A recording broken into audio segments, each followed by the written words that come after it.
Hello again, and welcome to Thursday Live with Dr. Jen. I kept on saying that network in this country will humble you, right? I'm glad to be here. Thank you so much for joining in. Thank you for tuning in, even if you're catching this as a replay. I am excited to share with you on today's topic. And if you're here, it's because probably this topic resonates with you, and I would love for you to share with any other parent that you know within your circle who might also be blessed by what we are going to be sharing here today. We are talking about yelling.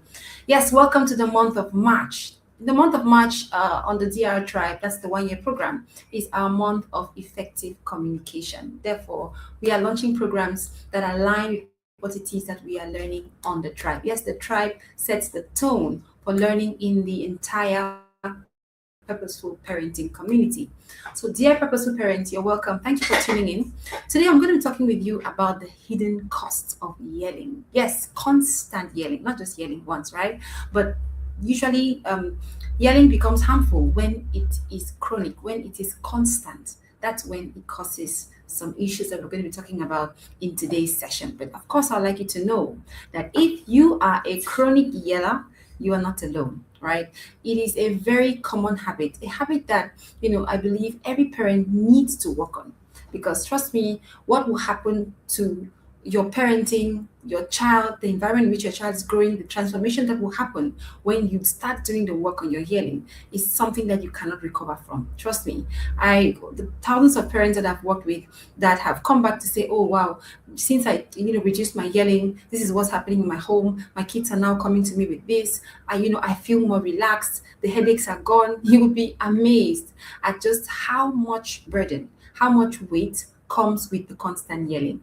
So please note that many parents find themselves using the statement. This is a very common statement, especially around us here in Cameroon, right? Many parents will tell you, my children only obey if I yell.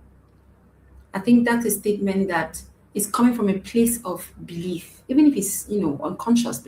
But that is a belief system. The belief system that children cannot do what they are told, they cannot do as they are told if you do not raise your voice, right?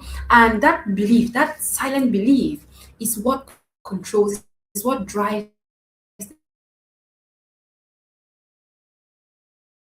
the behavior, is what causes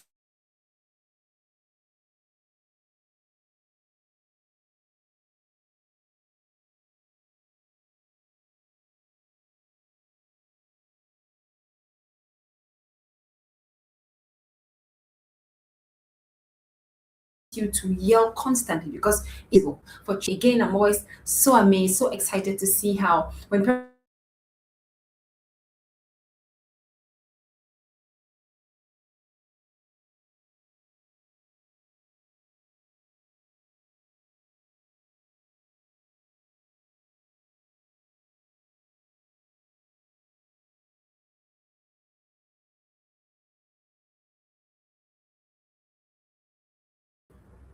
okay, we're back.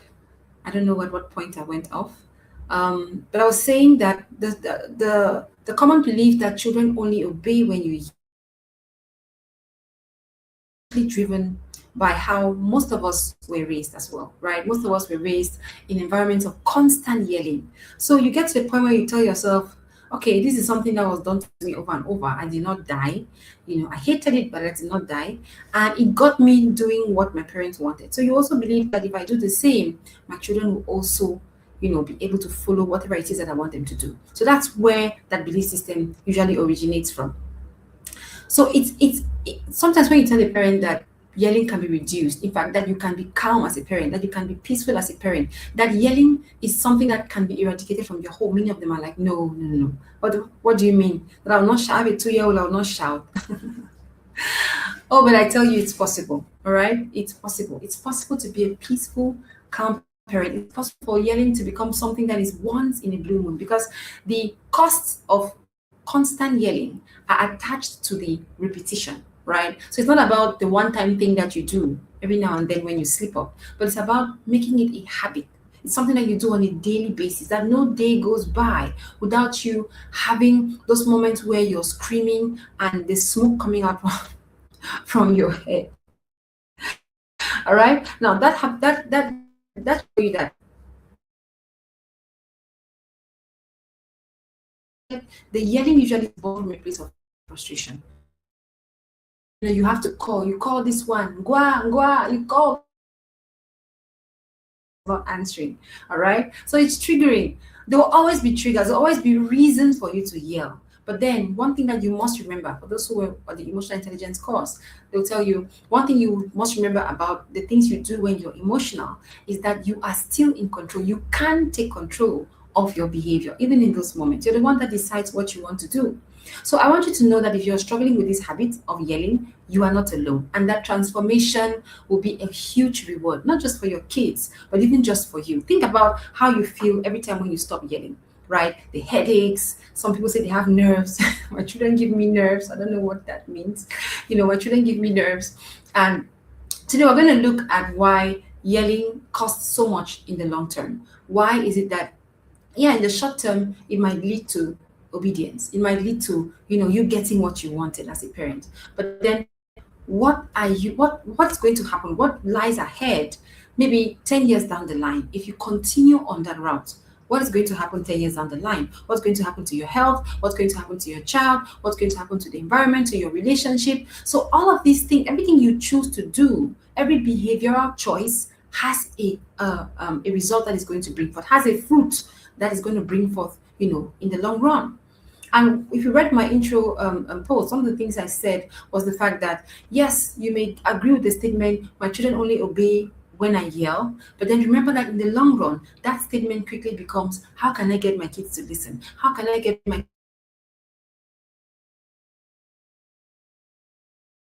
how can I reduce my yelling because the volume constantly keeps going up? I constantly need to increase the tone, the volume of my voice to get them to obey because they are now tolerant. In the long run, children become tolerant to yelling.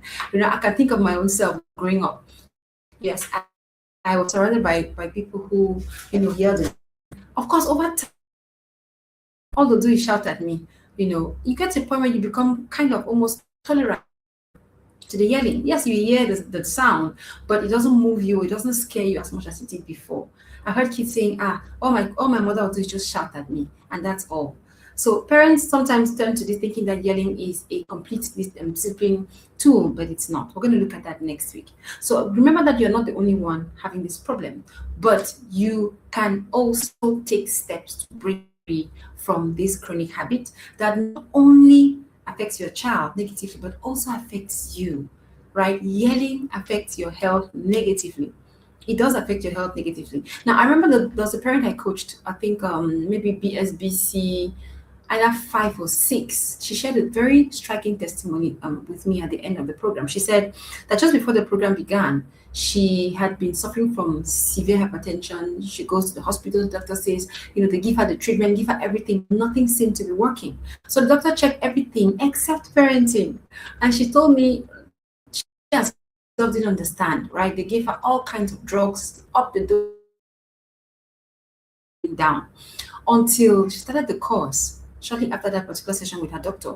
And when she went back about a month or two later, the doctor was like, so what has changed? How come it has suddenly moved from where it was to being in a stage where it is much, much better than it has been for the past?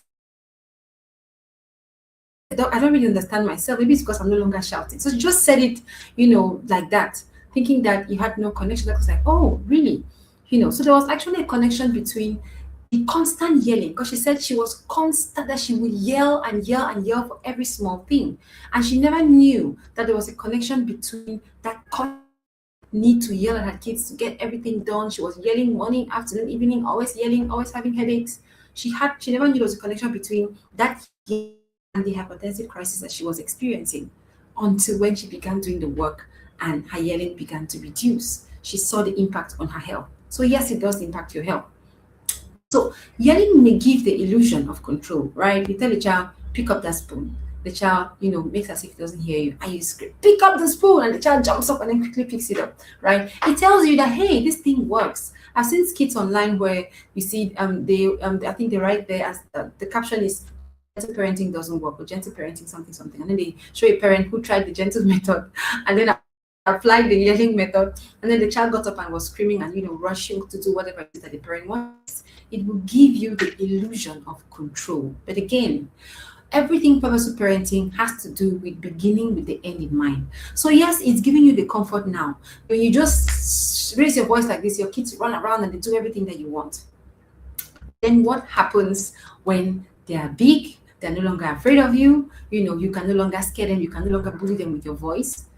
Eventually, the kids get tolerant. A parent reached out to me about her, I think her 18-year-old son, who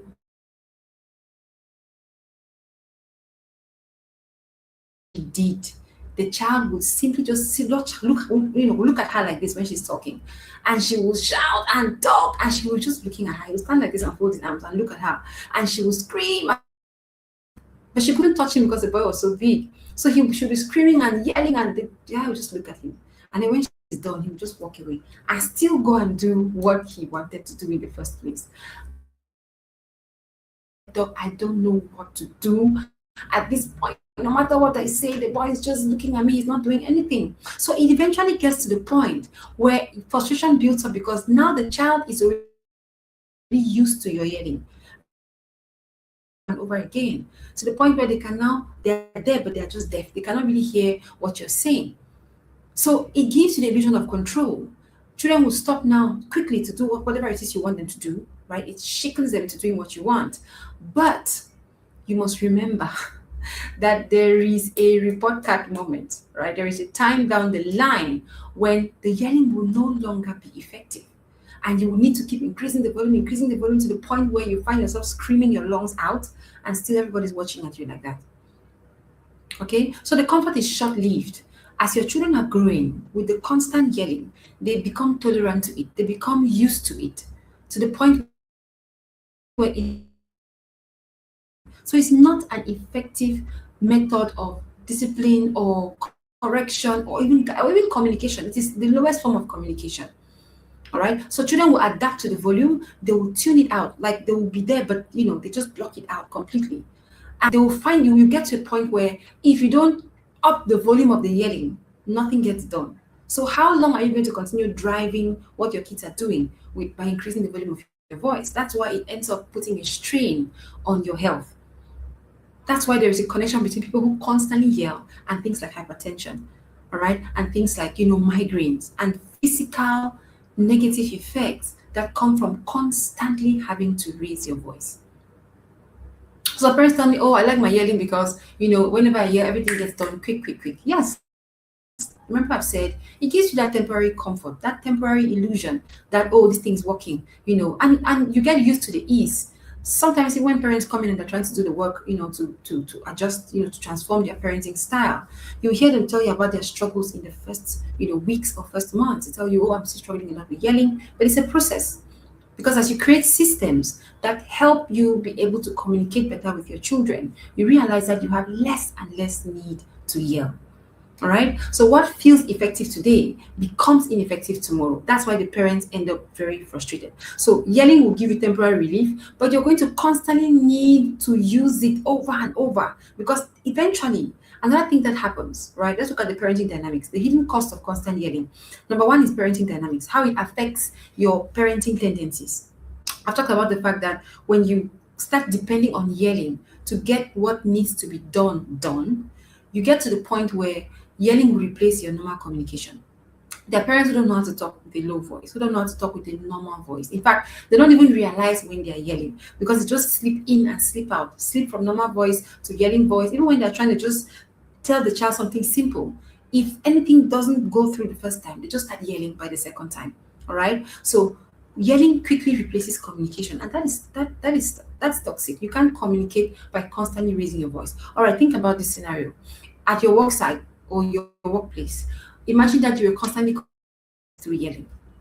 Your colleague says, "Where is the file? Is that not the file there?" You raise your voice. What's going to happen? It creates a toxic work environment, right? But somehow, as parents, again, one thing I constantly teach parents is this: parenting is something that you have to be very intentional with, principally because there is nothing or no one that really holds you accountable. So if you don't create your own accountability systems, you're going to find yourself constantly dwelling in complete ease and resting and in your comfort zone and doing only what is convenient for you.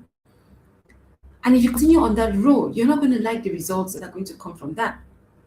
So in the workplace, you can't do that because they're probably going to fire you because that's not how you communicate with people.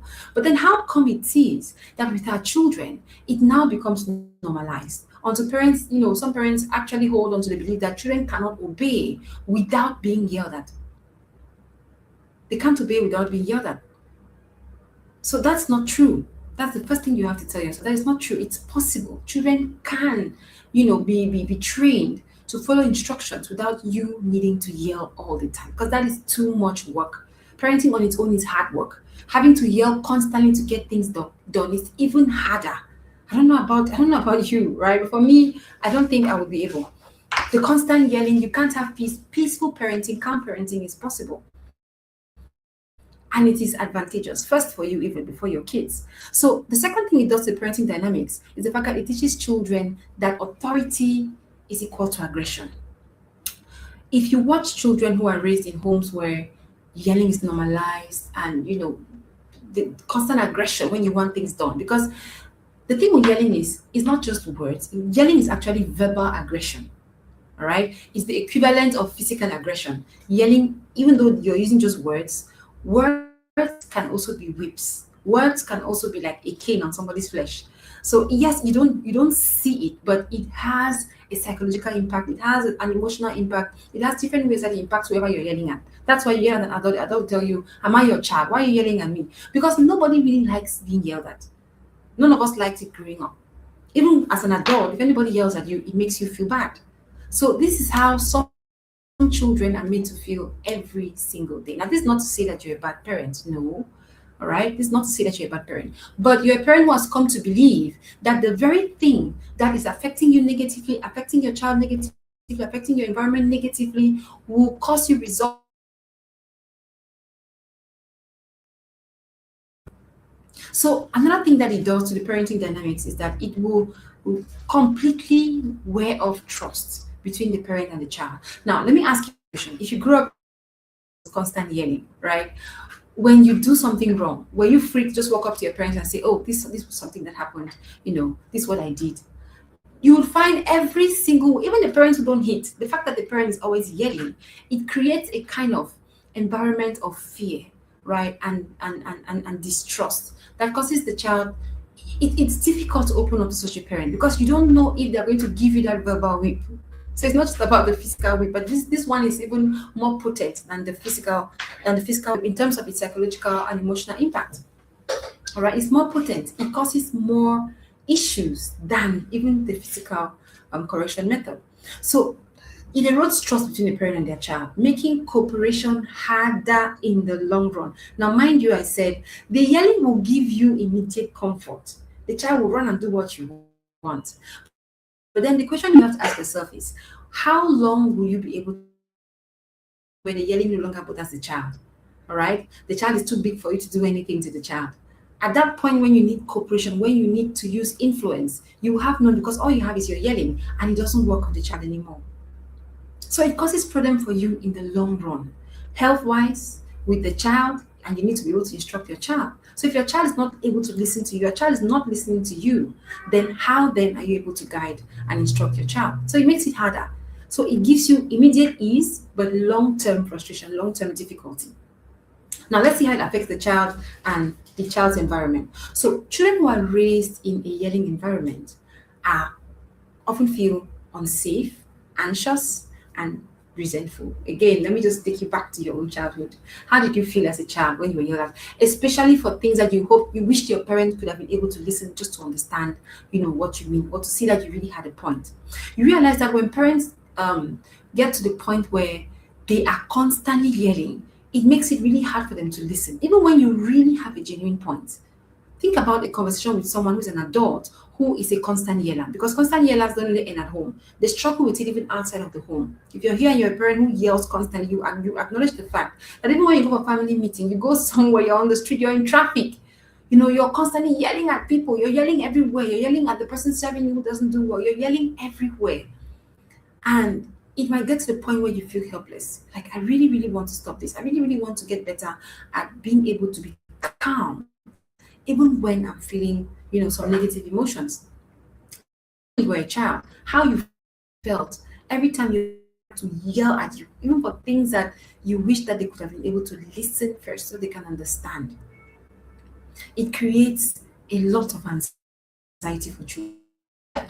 Today I watched an experiment that was carried out, I think, a couple of years back, maybe up to far back as 20 years ago, and that was meant to show the impact of verbal aggression, right? The yelling on children, how it affects the environment of a child, how it creates unsafety for a child, how it creates constant fear for children.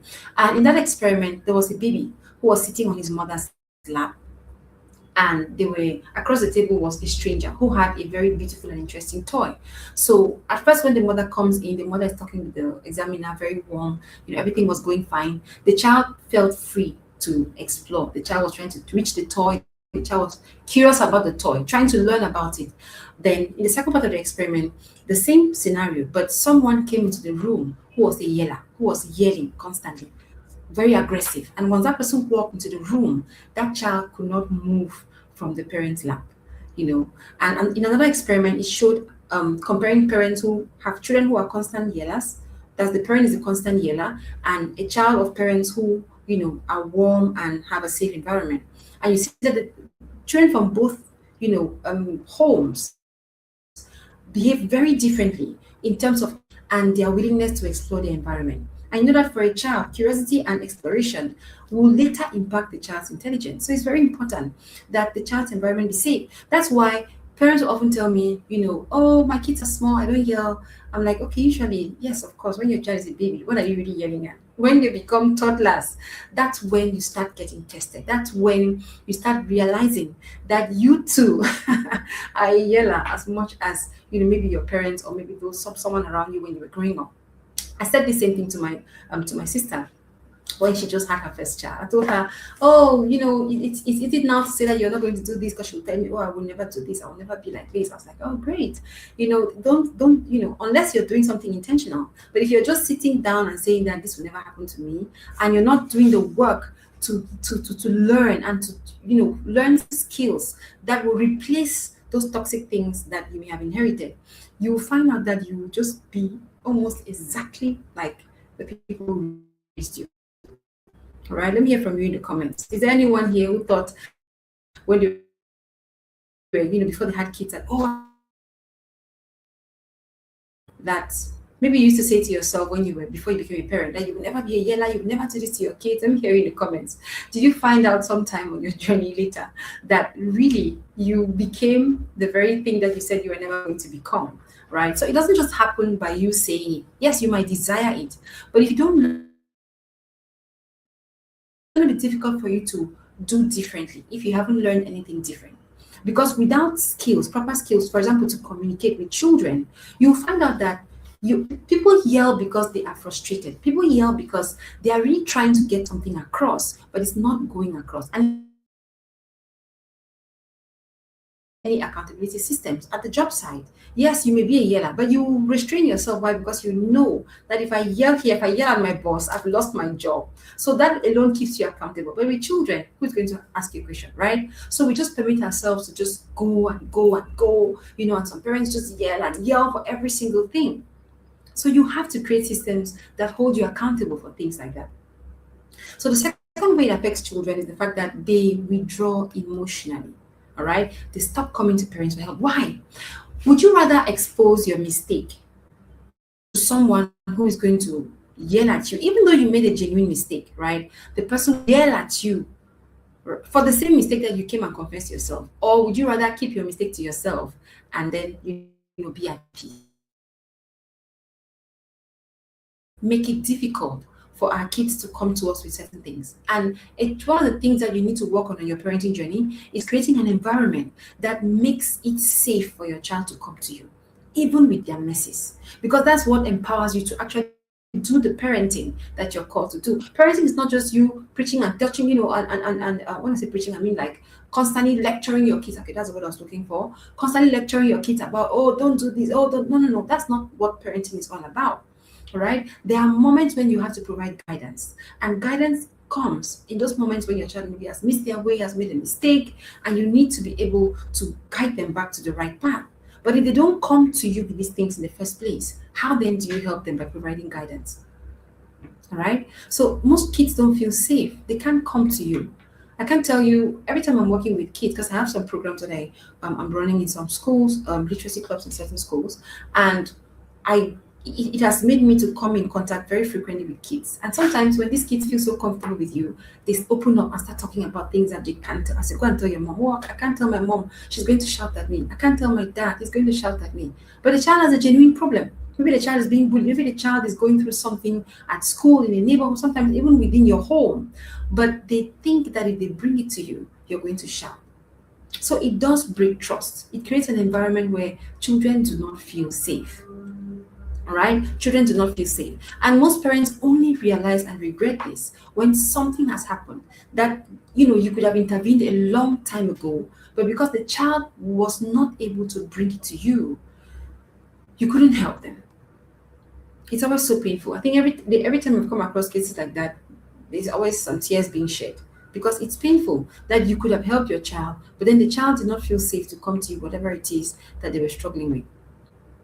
So the home atmosphere becomes tense instead of warm. Now, am I saying that a home where you correct and redirect your kids, should always be about you talking? No. Well, for those who are going to come forward to learn about to take our no yelling challenge, you're going to learn that yelling, is not necessarily about talking with this tone of voice that I'm talking with all the time. All right, the voice has different tones. Yelling is at the topmost tones. Those high levels when somebody is talking with a firm voice. For example, I can talk to you now firmly. You can sense authority through my voice, but I'm not yelling. All right, I'm not yelling, but you can tell that my voice is no longer conversational like this one I'm using right now. So it doesn't mean you're constantly going to be talking to your kids with this voice. When I see some of these kids, I feel irritated because they are misrepresenting what purposeful parenting is. All right, and making it look like something that is meant to spoil children, making it look like, oh, you're wasting your time if you're doing those things. Sometimes some people, when they don't know how to do something, they'd rather just paint it black without even understanding what it's all about. All right, now purposeful parenting is not exactly the same as gentle parenting. They're not the same thing. All right, but they do have some shared principles. So these kids paint it as though, when they say don't yell, it means you're not you talk to your kids as though you're trying to whisper, and they make it look like you have to constantly just keep talking to kids without taking any actions. So it's a misrepresentation of what effective discipline is actually all about. All right, so the third cost of constant yelling is the parent's health.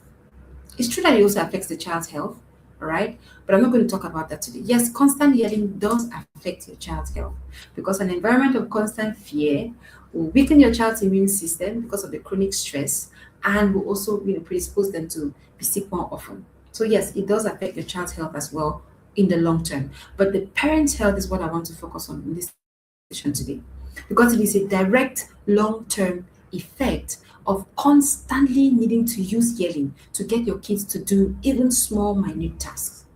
There are parents who yell for homework. They yell to go and take the spoon from the kitchen. They yell for you to come and pick up your plate from the parlor. And kids usually will do these things 1,000 times a day. There are going to be 1,000 reasons. Especially if you have kids who are in primary school, for example, right? There are going to be 1,000 things that if you want to use yelling to get things done, that's why you're going to find yourself constantly on that tone of voice.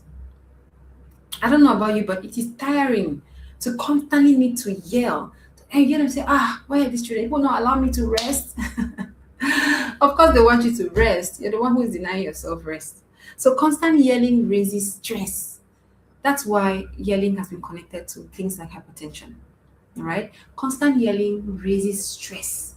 stress hormones. It increases blood pressure. This has been proven scientifically. It increases blood pressure. Now, why do you think in a moment when you yell, you have a headache? Some people say they feel nerves, you feel tense. That already tells you how it affects your body. All right. So it is not, they are connected. If you're a hypertensive patient, for example, there have been stories of people who, in the course of shouting at their child, had a stroke. How did that happen? Because in that moment, your blood pressure shoots up. So imagine that you yell, just let's just say 10 times a day. All right. Imagine that you're yelling, in the maybe the red zone. The red zone is the last stage. Imagine that you do that 10 times a day. In traffic, you were yelling at the other person, move now. That's in traffic. You went to the office, you had some reason to yell at someone. At home, you're yelling, yelling, yelling. Imagine you do that, let's just say 10 times a day. And it causes your blood pressure to shoot up each time you do it. So you can see, for example, how that affects the parent's health. So there are so many parents who are compromising their health daily because they lack the skills, or they have failed to learn the skills that can enable them communicate effectively. So the first person who benefits from you working on your yelling is you, because it is coming up from your own body. All right, it's coming up from your own body. Then there is the feeling of guilt. Every parent, all right, especially when you find out that you've yelled at the wrong child, or you've yelled for the wrong reason, right? You feel guilty, you feel bad. And it's even worse because some parents will feel this way and they still will not apologize. You know, imagine that you walk into a room, for those who are constant yellers, you walk to the room, you see water on the floor. You just see one child near the water and you just start screaming, hey, look at water on the floor. Who threw the water? Why did you throw the water? And you just keep going on and on and on. The child is trying to tell mama, it's not me. You're not listening because you're already in that place where you are, oh, in fact, you're gone already. And once you hit that point, you find out that it's like a point of no return. You just keep yelling, yelling. You yell about the water. You go into the room, you yell about something else. You just always have a reason to keep on yelling. Trust me, it is burdensome. It's burdensome because over time, it will damage your mental health. It will leave you feeling exhausted, but also disconnected from your children. The parents who constantly yell as they walk in, the children find a way to walk out. Why? Because I had this experience growing up, right, with my grandparents, and they sometimes the yelling was so bad that every time my grandparents would be coming in, as soon as you hear the car, no matter where you were, you're finding a way to be in a place that is not where they are, because you know that there will obviously be a reason why they would have to yell at you, and you don't want that to happen, right? So as they enter, you're finding a way to go out. You're sleeping out. Why? Because you know that you just don't know why they yell. They'll find a reason to yell at you, and that didn't make us feel good. I don't know if yelling makes anybody feel good. I've not met anybody yet who enjoys yelling. Maybe if you have, please let me know in the comments. Have you ever met someone who enjoys yelling? I've not met anyone yet. All right, because it's something that is draining, both for you, both for the child. So as soon as my grandparents will walk in, you find a way to go to another room. Why? Because just for sitting in the wrong posture, they could start yelling at you. You could be standing and unconsciously touch the wall, and then the yelling will begin. Or you could mistakenly drop a spoon. Why can't you hold that spoon well? So there's always something to yell about. All right, it makes the child to constantly walk on eggshells. So as the parent is coming in, you're trying to find a way to go. Everybody's trying to disappear, cat and mouse. As the parent is walking in, everybody's finding a way to go to the room or go somewhere but there. Why? Because you know that if you stay there, there's going to be a reason why you're going to get yelled at, and nobody wants to be yelled at.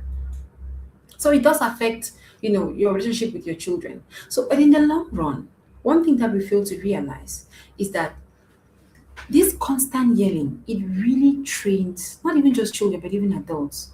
If you've worked with someone who is a constant yeller, eventually you get used to it to the point where it no longer affects you. And this is the trap for parents. The parent who has constantly used yelling to get everything done, to get their kids to do whatever they want to, to wield control, will get to the point where that yelling no longer works and you have learned no other skill and your kids are not listening to you and you become desperate. I receive them every single day in box. I receive parents like that every single day. Desperate, my child is not listening. I have tried everything possible to talk to this child, and this child will not listen to me. I have yelled, I have cried, I have begged. I'm laughing, but it's not a funny issue. right? And whenever I go to dig, at how the parent got to that point, one of the constants I always find is the issue of yelling, because most parents do it, all right? But then it's one thing to be a parent who yells every now and a parent who yells what they call a chronic yeller, constantly yelling. It does erode the trust between you and your child. It's going to make parenting really hard for you, because the time is going to come where you're going to need to leverage the trust that your child is to have in you, or where you're going to need to instruct your child about something, but you will not be able to communicate. That's why we are launching the effective parenting communication course, which starts on the 17th of March. you know Communication is a skill. It's not just something. It's not just about putting words together and then putting it out there, but there is a way to go about, you know, assembling the right words to get people to listen and also to be able to effect action in other people. It's and yelling is one of those things that really reduces your communication. I love this quote that says, instead of raising your voice, raise your communication. Yes, because you're raising your voice because your communication is low. Once you're raising your voice, is because you're trying to be heard and you're not being heard. So instead of raising your voice to be heard, raise your communication to be heard. Because that is what actually helps you. Raising your communication, not your voice. Because the more you start depending on raising your voice, the more you're going to need to use that. And the least you would think it's important to learn maybe to listen to other people. People who yell a lot hardly listen to others, because yelling is something that is a mechanism for them. All right, they must be heard, and because they want to be heard, they will end up raising their voice to dominate other people's voices so that they can be heard. So one of the ways you can identify someone who's not just emotionally intelligent but also a good communicator is that they don't need to raise their voices to be heard. All right, it's all about understanding, how to communicate. There is a how. All right, there is a how. Now, there are a couple of parents who reached out to me over the past weeks with issues that had to do with, the manner of approach, how to go about it. Because even with children, there is a how. If the goal is to be heard as a parent, right, you must learn to listen first as well. But you must also learn how to communicate with your children. And yelling shuts it down. Yes, it gets what you want done, but you have not communicated, because next time the child will expect you to yell. So this is something I'm sure all of you are going to agree with, right? Um, if you have gotten to the point where you feel as though until you yell, nothing happens, right? You're going to miss the fact that you have gotten yourself to that point. You've trained your children to only listen after you yell. So you say the first time, come and go and do this and that, and the child just sits there, see the child is not hearing. You say the second time, come and go and do this and that, and the child is still sitting there looking at you. The moment you want to raise your voice, that's when the child jumps up and is laughing to go and do what it is that you said to be done. So you have trained the child that until I yell, don't take me seriously. It's shocking, but that's the truth. That's the training that yelling gives the children. That they need to wait until until the parent is yelling before they get going. That's what we're going to be learning during this course. How to raise your communication, but not your voice. How to raise communication without raising your voice. It's a skill. And it's a skill that will bless you and also bless your health and help your children. Because we want to raise children who are going to be able to come to us when they have issues, when they have troubles, when they make mistakes, when they fail. One of the things that you have to start working on eradicating is constant yelling. Because a child who is reassured that yes, my parent will be upset, they'll be angry, they'll be mad, but I don't know what it is about yelling. Please let me hear from you in the comments. What is it about yelling? There's something about it that just makes you feel uneasy, right? You can't place your hands on it, but it just makes you feel bad. I think that's the best word. That's the best word I can find to describe how it makes you feel.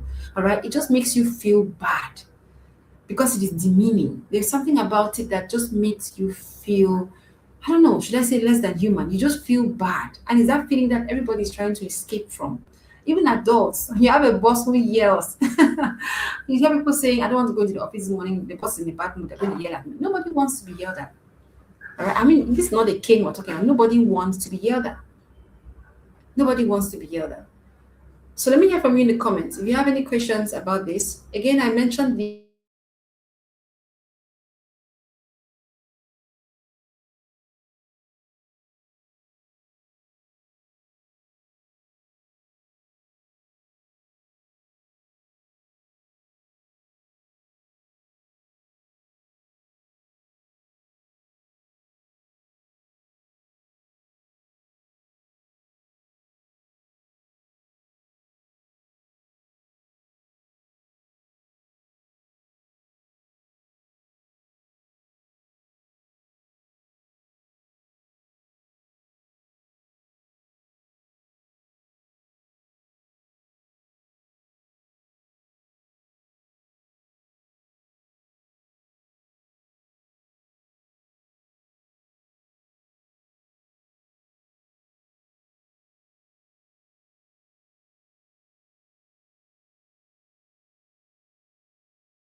The network today is not friendly at all. Thank you for hanging on. Right, we are rounding up. I just want to hear from you. Please answer me in the comments. Do you think it's possible to parent without yelling? Do you think it's possible to parent with peace and calm? All right. And remember, I've said that your belief is what drives the behavior. If you believe, even secretly, you need to be able to examine your own belief system. What do I believe? Have I gotten to the point where I think my children cannot do what they have to do? They cannot listen if I don't raise my voice. But the second most important question is, where is that going to land me, right? How is this going to affect me, my children, 10 years down the line, 20 years down the line? How is it going to affect our relationship? Because many parents think that as the children grow older, the yelling will just be reducing. Not necessarily, all right? Because once they are young, that's when you're building the habit. The habit is growing, it's building, it's growing, it's building. That's why you find yourself. I never used to be a yeller, but the moment I became a parent, I've heard parents say this to me. Right? Oh, Dr. Jenna, I was never a yeller before. I thought I would never be a yelling person. But the moment I became a parent, it's like something just shifted in me. I found myself constantly yelling at my children. So, yes, it's a cycle that you can break, but you have to do the work. All right. I encourage you to sign up for the effective parenting communication course to take the 28-day no yelling challenge. Yes, we have a 28 days no yelling challenge that's going to begin when that course begins. So you're going to be challenged for 28 days, challenged and also equipped to work on your yelling. All right. I promise you, just by taking this course, you're going to see significant change. If you've gotten to that point where you don't believe that parenting is possible without yelling, or you don't think it's possible to go for one day without yelling when you're around your children, then I challenge you to take that course, because you're going to find out on that course that it is indeed possible, that calm parenting is possible. Peaceful parenting is possible. It's possible to parent your children in a calm and peaceful environment without constantly needing to raise your voice and yet getting things done. All right, I've been there. I know several others, who have learned, grown, can also testify to the same thing. So I encourage you to sign up so you can learn more. So don't forget to send us a chat on on any of our numbers, using any of our numbers to find out how you can sign up for the program. Now, thank you so much for joining in. I hope that you have been enlightened. You've learned something. Please share with us in the comments any question that you might have, anything that you would like to know, and what you would like to see. Right, we are here every Thursday to share on different parenting topics, and of course, we'd like to hear from you. What topic are you looking forward to hearing me speak on 2026? All right, if it doesn't come up in March, it could come up during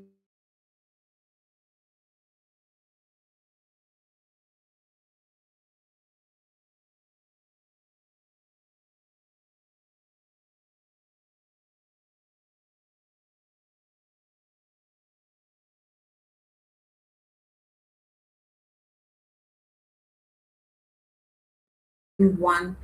For parents, if there is any particular topic that you would like to hear me speak on, that you'd like to hear me share on, please don't hesitate to share with us in the comments or send to me directly inbox on WhatsApp. Thank you so much for tuning in today. I'll see you at the next one. Bye.